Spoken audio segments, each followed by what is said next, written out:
Hi viewers, welcome to TAMIL360 TV. தினமும் நெய் பயன்படுத்துறனால என்னென்ன நன்மைகள்னு தான் இந்த வீடியோவில் பார்க்க போகிறோம்.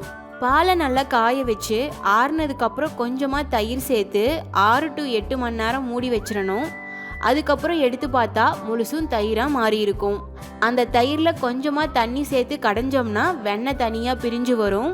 அந்த வெண்ணெயை காய்ச்சினோம்னா உருகும். அதில் முருங்கை இலையை போட்டோம்னா கமகமன்னு வாசனையாக இருக்கும். அதுக்கப்புறம் இறக்கி வடித்து ஒரு பாத்திரத்தில் ஊற்றி வச்சிடலாம்.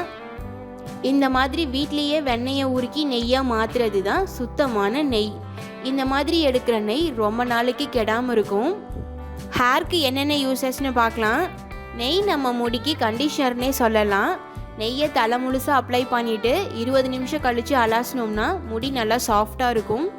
பொடுகு தொல்லை இருக்கவங்க நெய் கூட எலுமிச்சை சாறு கலந்து நல்லா முடியோட வேரில் படுற மாதிரி அப்ளை பண்ணிவிட்டு தலைக்கு குளிச்சுட்டு வந்தோம்னா பொடுகு தொல்லையிலேருந்து விடுபடலாம். அடுத்து ஸ்கின்னை மெயின்டைன் பண்ணுறதுக்கு நெய் ஒரு முக்கியமான பொருளாக இருக்குது.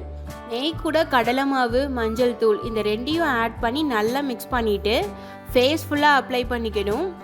20 நிமிஷம் கழித்து பச்சை தண்ணியில் ஃபேஸை கழுவிக்கணும். வாரத்துக்கு 2 தடவை இந்த ஃபேஸ் மாஸ்க்கை போட்டுட்டு வந்தால் ஃபேஸ் நல்லா சாஃப்டாகவும் பிரைட்டாகவும் இருக்கும். எல்லா ஸ்கின் டைப் இருக்கவங்களும் நெய்யை யூஸ் பண்ணலாம். அடுத்து டயபெட்டிஸ். சுகர் பேஷண்ட் அரிசி, கோதுமையில் செஞ்ச சாப்பாட்டை அவாய்ட் பண்ணுறது நல்லது. ஏன்னா இந்த ரெண்டுலேயுமே சுகர் கண்டென்ட் அதிகமாக இருக்குது.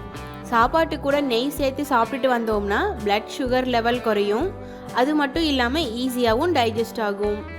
அடுத்து நேசல் கன்ஜஷன், அதாவது மூக்கடைப்பு சளி பிரச்சனை இருந்ததுன்னா மூச்சு விடுறதுக்கு சிரமமாக இருக்கும். காலையில் எந்திரிச்ச உடனே 2 டிராப் வெதுவெதுப்பான நெய்யை மூக்கில் விடணும். அது தொண்டை வழியாக உள்ளே போய் சளி பிரச்சனையை சரி செஞ்சிடும். நெய்யை வெதுவெதுன்னு சூடு பண்ணால் போதும், அதிகமாக சூடு பண்ணக்கூடாது. அடுத்து ஹெல்தி ஹார்ட். நெய்யில் கொழுப்பு சத்து அதிகமாக இருந்தாலும் மோனோ அன்சாச்சுரேட்டட் ஒமேகா 3 அதிகமாக இருக்குது. இந்த ஃபேட்டி ஆசிட் நம்ம ஹார்ட்டோட ஹெல்த்துக்கு சப்போர்ட் பண்ணுது. தினமும் நம்ம சாப்பாட்டில் நெய் சேர்த்துக்கிறதுனால தேவையில்லாத கொழுப்பை குறைக்க ஹெல்ப் பண்ணுது. குழந்தைங்கள்லேருந்து பெரியவங்க வரைக்கும் எல்லாருமே நெய் சேர்த்து சாப்பிட்லாம். குழந்தைங்களுக்கு கொடுக்கும்போது பருப்பு சாப்பாட்டு கூட நெய் சேர்த்து கொடுக்கலாம். சூடான சாப்பாட்டு கூட நெய், உப்பு சேர்த்து குழந்தைங்களுக்கு கொடுக்கலாம். நைட் டைமில் நெய் சேர்த்துக்க வேணாம், மத்தியான சாப்பாட்டில் சேர்த்துக்கிறது நல்லது. நெய்யை ஃப்ரிட்ஜிலலாம் வைக்க தேவையில்லை, வெளியில் வச்சாலே ரொம்ப நாளைக்கு கெடாமல் இருக்கும். நெய்யோட வாசனையும் மாறாது, ருசியும் மாறாது. நீங்களும் உங்களோட டெய்லி ரொட்டீனில் நெய்யை யூஸ் பண்ணிவிட்டு ஃபீட்பேக்கை கமெண்ட் பண்ணுங்கள்.